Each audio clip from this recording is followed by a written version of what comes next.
Okay, Paul here, and today we're going to start on this General Electric table radio. Check that out. Isn't that something? It's just beautiful. And it's got inlaid wood along the bottom.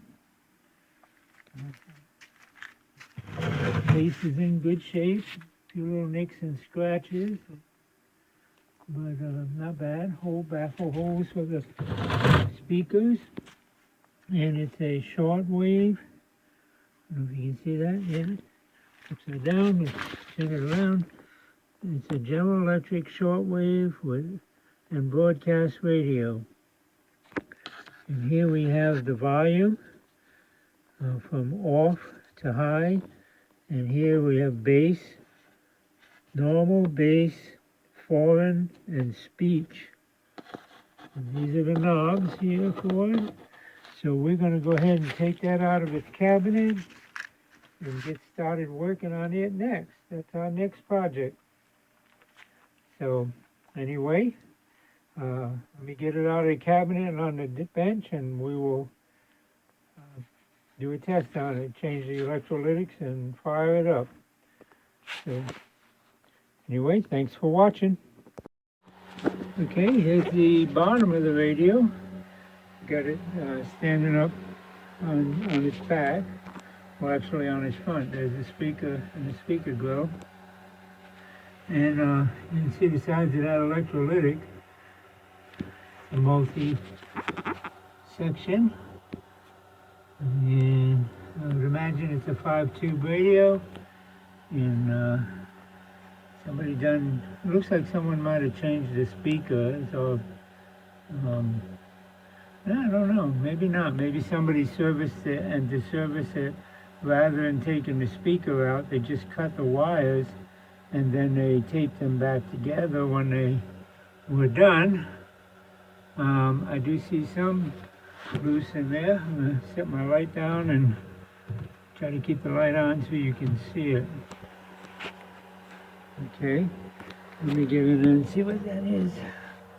Well, it's a pilot light socket, and oh,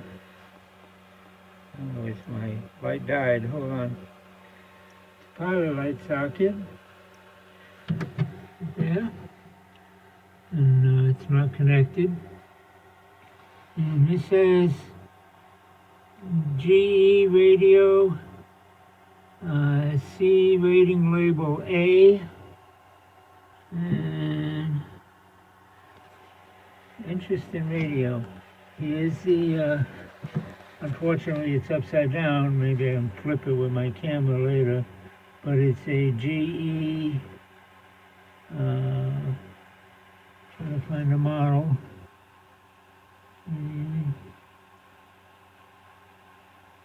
Can't read it. I'm sure it's there, but I just can't see it at this angle. Super heterodyne. F-655 maybe? That's what I think it is. And it's a 5-tube. Well, anyway, I'm going to go ahead and get it out of there, and then we'll look for the schematic on it. Not sure about the speaker wire. I might take the speaker out just to leave it all intact so I don't have to disconnect it and connect it again until I'm ready to change those wires. They're going to have to be changed. Or at least stressed up better than that, obviously. Speaker seems okay, I can't tell. But I do need to get it out of the speaker out of the cabinet to get it on the bench. So I'm going to work on getting this out, and then we will continue the video. Okay, I got the radio out of its case, and I already see some issues. I haven't really looked at it yet, so we're looking at it together, but it's obviously got a broken dial string here, and the dial is hiding somewhere. The 2 dial cords, I don't know what the deal is. I'll have to figure out how to fix that. And if we turn it around so you can see, so we can see it, has a missing tube. Probably it looks like a rectifier tube is missing. And this is the light, pilot light that was off, and here's the dial string that's broken. Somebody's been in here and done some work on that. I don't know what that is. Probably where the dial light originally was. And no, I guess not, because this looks like this goes here. And those two dial lights are tied together. And this is a dial indicator here, which had a little red tip, and it went down in here so that it would be behind this. I'm not sure exactly what all this is that they soldered here with this copper lead that soldered to the chassis and goes through that ring. It don't look like it belongs like that. I don't know what that could be, unless there's another dial light in there, but I don't think so.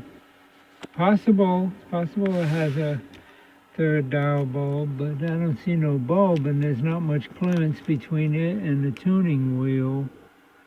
So I'm not sure. It's just different for me. We'll have to figure it out. And of course, it's the power transformer. And the tubes that are in it is 1, 2, 3, 4, 5. So it's a 6-tube radio with a double two ganged tuning capacitor, one for oscillator, one for antenna, and specify GE General Electric parts on the IF can. Oh, check it out. There's a date code 802, and this one's a 900. So I'm not sure what that is. And it's got this OK stamp down there where they serviced it. Yeah, I'm not sure what those date codes are. 14J802, I can probably find out, and 14J900.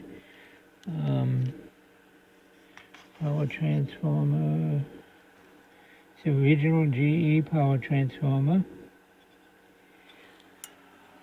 But that looks awfully suspicious. It's probably just a ground strap, but there's a big old bush in here that doesn't look like it would have that big of a bushing for that little piece of flat copper. Maybe, who knows? They might have just used what they had on hand, but that solder joint is horrendous. So, I don't know, we may clean that up.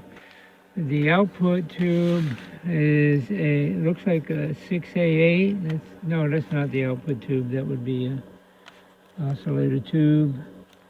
IF is 6K7. Got a 6F5. This would be the output tube. And it's a 41. And this little guy is a 6. Oh no, I can't read it. It's worn out. 6 something. 6B6 something, I don't know. So we'll find it when we find the schematic. And the tube laid out is in the capacitor. This is the jumbled up mess that was on the speaker. I don't know why it's like that. They didn't, obviously it wasn't done to take the speaker radio out, because this is a plug. It plugs on the speaker jack on the speaker. These two wires were cut and hanging out the back. I would imagine they're the antenna, ground and hot for the antenna. And so line plug is busted. Line cord has been replaced at some time, because that's not the original cloth line cord. This is probably 50s, because this is Bakelite.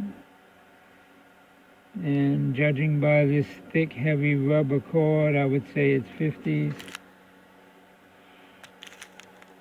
Amazing, and it's not all broken up. Rubber usually deteriorates really fast, but this one held up. It's all twisted and out of shape, but the cord held up amazingly. This capacitor, of course, has to go. It's insulated from the chassis, and it's a 12 microfarad at 400 volts. and another 8 microfarad at 400 volts. Common positive, well, that's why it's insulated from the chassis. So the common is positive and the two negatives. And you can tell it got hot at one time. It doesn't matter. We will be bypassing it.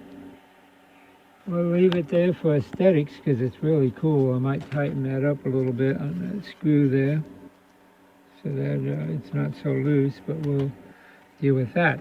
Okay, so that's everything I can tell you about the top side. I think I'll flip it down on the transformer and let it hold the weight rather than on these IF cans. Let's see how that works.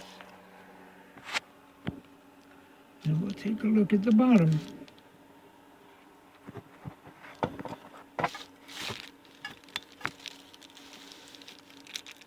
Okay, yeah, that does fine.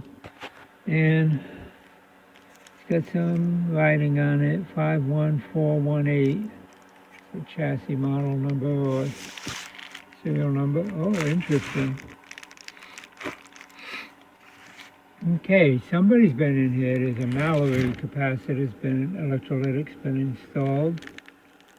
Replacing something. I don't know.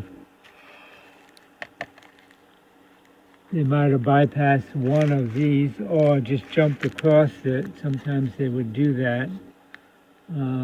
It's possible because this looks like it's ground here. It is. It's ground.